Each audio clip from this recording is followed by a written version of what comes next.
कहा जाता है कि एक हमारे प्रधानमंत्री साहब ने एक वाक्य का इस्तेमाल किया था, उनका नाम था पीवी नरसिम्हा राव। अब वो वाक्य है सर्वनाशे समुत्पन्ने अर्धम त्यजति पंडितः। और इसका अर्थ है कि जब सर्वनाश का बादल बादल सर पे मंडराता है, तो जो गुणी व्यक्ति होता है, जो ज्ञानी व्यक्ति होता है, वो अपना आधा हिस्सा प्रॉपर्टी का कुर्बान कर देता है। ये 91 में हुआ। 91 में मई के महीने में एक अद्भुत घटना घटी। तब हमारे प्रधानमंत्री थे श्री चंद्रशेखर साहब, और वित्त मंत्री थे यशवंत सिन्हा। 47 टन सोना एयरलिफ्ट करके भारत से बैंक ऑफ इंग्लैंड में पहुंचा दिया गया। काफ़ी सीक्रेटली किया गया ये काम। और एक चुटकुला है या एक एपोक्रिफल स्टोरी है, जिसको हम वेरीफाई नहीं कर सकते कि अम, जो जिस जिस बक्से में उस सोने को ले जाया गया, भारत के पास वो बक्सा खरीदने के लिए भी पैसे नहीं थे। हालाँकि ये एक एग्ज़ैजरेशन है, लेकिन कुछ महीनों बाद जब पीवी नरसिम्हा राव प्रधानमंत्री बने और श्री मनमोहन सिंह वित्त मंत्री बने, तो 20 टन सोना और बैंक ऑफ इंग्लैंड में पहुँचाया गया। तो ये जब दौर में हम बड़े हो रहे हैं, या हम दुनिया को देख रहे हैं भारत के इस फाइनेंशियल कंडीशन के थ्रू, तो आप एक आकलन लगा सकते हैं कि हमारा साइकोलॉजिकल कंडीशन कैसा होगा। मतलब हम अपने मुल्क के बारे में क्या सोच रहे हैं, हम अपने समाज के बारे में क्या सोच रहे हैं, हमें बताया जा रहा है या बताया नहीं जा रहा है, रोका जा रहा है उस खबर को कि काफ़ी हद तक हमारा प्रॉपर्टी कुछ दिनों के लिए गिरवी रखा जा रहा है। साथ ही साथ हमें बताया जाता है कि हमें दिया जा रहा है $500 मिलियन का एक लोन वर्ल्ड बैंक के द्वारा, जो कि एक स्ट्रक्चरल एडजस्टमेंट लोन है। और इसके ज़रिए हम अपनी इकोनॉमिक सिस्टम को ओवरहॉल करेंगे। ओवरहॉल करने का अर्थ ये है कि जो फेरा रेगुलेशंस थे, फॉरेन एक्सचेंज रेगुलेशन एक्ट जो था 1973 का, उसको हमें काफ़ी हद तक मॉडर्नाइज करना है, रेवोल्यूशनाइज करना है, लिबरलाइज करना है। अम, एक इस दशक के इकोनॉमिक स्थिति के लिए एक टर्म यूज़ किया जाता है, वो है एलपीजी। एलपीजी के दूसरे अर्थ भी आ गए हैं, काफ़ी करेंसी में है। एलपीजी का अर्थ है लिबरलाइजेशन, प्राइवेटाइजेशन, ग्लोबलाइजेशन।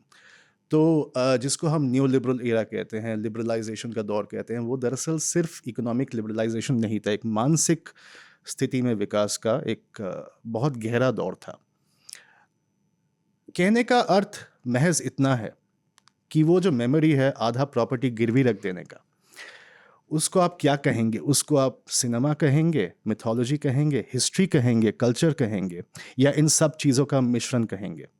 मेरा उत्तर है कि इसको आप अलग-अलग खानों में बाँट नहीं सकते। We can not compartmentalize that memory of $500 million being granted to us as a structural adjustment loan, और हमारा 67 टन सोना गिरवी रहता है वहाँ पे। और उसके बाद जो 90 के दशक के जो घटनाएँ घटी, अच्छी, बुरी, कुछ काफ़ी दर्दनाक, कुछ में काफ़ी सौम्य रस था, काफ़ी करुणा रस था, काफ़ी हास्य रस था, और इतने सारे जो हमारे चरित्र मिले हमको राजनीति से। मैं नीचे देख रहा था, आपका पावर कॉरिडोर आई थिंक बना हुआ है, तो 90 के दशक में आपने देखा होगा कितने सारे प्रधानमंत्री थे हमारे पास। शुरुआती दौर में थे वीपी सिंह। हालाँकि इसमें मैं बाद में आऊँगा कि वीपी सिंह को मैं क्यों क्यों इंक्लूड कर रहा हूँ इसमें। वीपी सिंह के साथ-साथ इनफैक्ट आप राजीव गांधी को भी इंक्लूड कर सकते हैं। चंद्रशेखर साहब आते हैं, पीवी नरसिम्हा राव साहब आते हैं, अटल बिहारी वाजपेयी साहब आते हैं, देवेगौड़ा गुजराल। देवेगौड़ा, गुजराल, फिर वाजपेयी साहब और मनमोहन सिंह जी। तो इतना लंबा जो दशक जो अभी भी ख़त्म नहीं हुआ है, क्योंकि 90 को हम एक और ख़ास करके मैं एक सिर्फ टेम्पोरल यानी टाइम ओरिएंटेड फेज़ नहीं देखता हूँ कि एक दशक 90 में शुरू हुआ और 2000 में ख़त्म हो गया। ये एक स्पेस है, ये एक टाइम है, ये एक हिस्टोरिकल फेज़ है जो अभी तक ख़त्म नहीं हुआ है।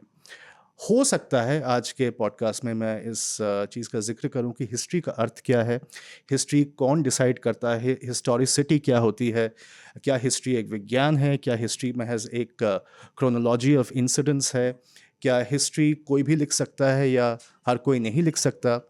हो सकता है इन चीज़ों पे चर्चा आज हो, परंतु 90 इतिहास का एक पूरे विश्व में और ख़ास करके हमारे लिए बहुत महत्वपूर्ण दौर है जो अभी भी ख़त्म नहीं हुआ है। इसका एक पैरेलल हमें मिलता है वर्ल्ड हिस्ट्री में, और जो कि कहा जाता है 19th century, in fact the long 19th century. Long 19th century इसे क्यों कहा जाता है? क्योंकि सामाजिक विकास में, इकोनॉमिक विकास में, कल्चरल विकास में, इनफैक्ट कि म्यूज़िक, आर्ट्स और टेक्नोलॉजी के विकास में हमें एक पैटर्न देखने को मिलता है ब्रिटेन में, यूरोप में भी, कुछ हद तक अमेरिका में भी, जो 1770 या 80 के दशक से शुरू होता है। अमेरिकन डिक्लेरेशन 1776-75, फिर फ्रेंच रेवोल्यूशन देखने को मिलता है हमें 1789 में, और वो दौर ख़त्म होता है, ऐसा कहा जाता है, 1914 या 1920 में। तो यदि हमारे पास एक पैरेलल है वर्ल्ड हिस्ट्री में या वर्ल्ड कल्चर में कि एक लॉन्ग 19th सेंचुरी नामक एक प्रक्रिया, एक फिनोमेनन हमारे सामने है, तो क्यों ना हम 90 को भी एक लॉन्ग 90s के लेंस से देखें। तो ये मेरा मोर और लेस एक वक्तव्य है।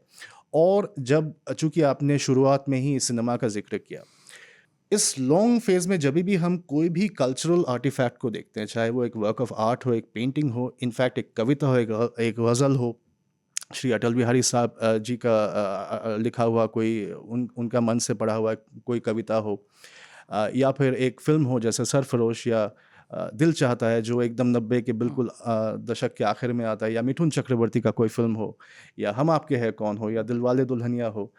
हम कोई भी ऐसा फ़िल्म देखते हैं या कोई कुमार सानू का गाना सुनते हैं, अलका याग्निक जी का कोई गाना सुनते हैं, मुझे लगता है कि हम उसमें 90 को देख पाते हैं। तो ऐसा नहीं कि हम आर्ट वर्क्स को 90 में देख रहे हैं, हम 90 को आर्ट वर्क्स में देख रहे हैं। यानी 90 का जो दशक है, आपने धुरंधर फ़िल्म का ज़िक्र किया।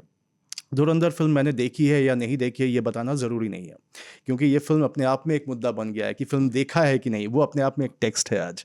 तो हम उस टेक्स्ट में नहीं जाएँगे, क्योंकि उसके अलावा हमारे पास काफ़ी दिलचस्पी की चीज़ें हैं।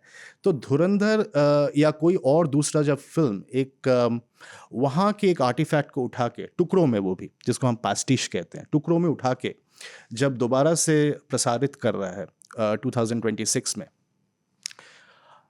ना सिर्फ हम 90 को दोबारा से जी रहे हैं, हम दोबारा से अपने एंग्ज़ायटीज़, अपने मेमोरीज़, अपनी आशाओं को, अपनी आकांक्षाओं को, अपने जो भूली बिसरी यादें हैं उनको, अपने उस दशक के जिन चीज़ों ने हमें हॉन्ट किया, बहुत डराया, उन चीज़ों को और उस दशक की सारी खुशियों को हम दोबारा जी रहे हैं।